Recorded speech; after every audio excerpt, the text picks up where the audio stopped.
Magandang araw po sa ating lahat. Magandang araw po lalong-lalo na sa ating Panginoon. Ako nga po pala si John Robby Medina at ngayong araw po, December 11, 2024, araw ng Miyerkules. Samahan po ninyo akong pag-aralan at unawain ang mga salita ng ating Panginoon. Ang pamagat po ng ating devotion ngayong araw ay Praying with Thanksgiving.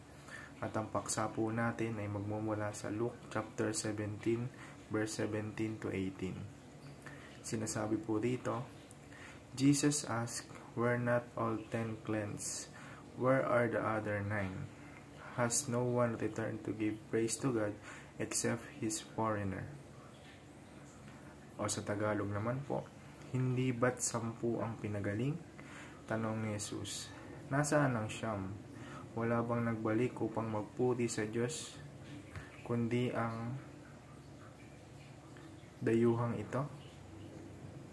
At para naman po sa ating katuruan ngayong araw, unang-una, many are quick to ask but slow in gratitude.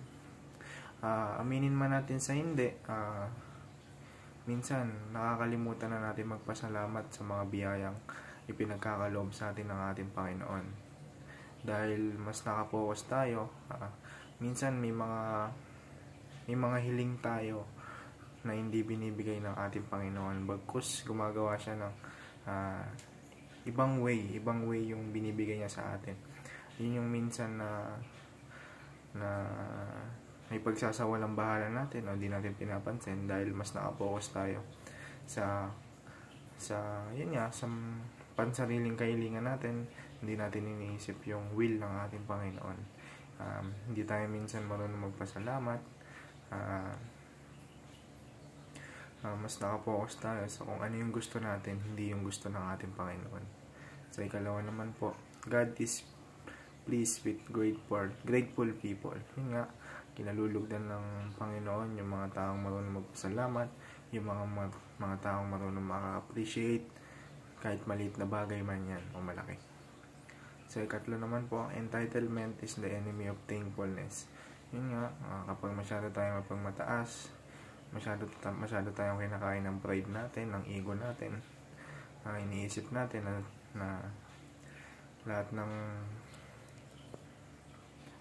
bagay na meron lahat ng bagay na meron tayo is galing sa atin at hindi natin siya kinikredit. Yun yung isa sa enemy ng gratitude or thankfulness. At para naman po sa ating application, unang-una, pray just to thank God. Magdasal tayo hindi lang dahil may hilingin tayo, kundi manalangin tayo para magpasalamat sa Kanya. Yung pagising natin sa umaga, isang malaking biyaya na yun dahil hindi lahat nakaagising pa. May mga taong binabawian ng buhay sa pagtulog, kaya yung pagising natin sa umaga, napakalaking bagay na nun para ipagpasalamat sa ating Panginoon.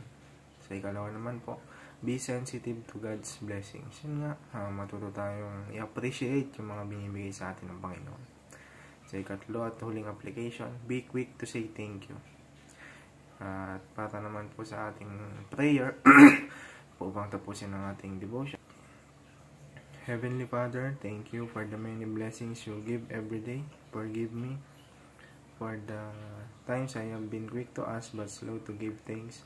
Help me to see and appreciate your goodness in my life. Teach me to pray with a heart full of gratitude, not just requests.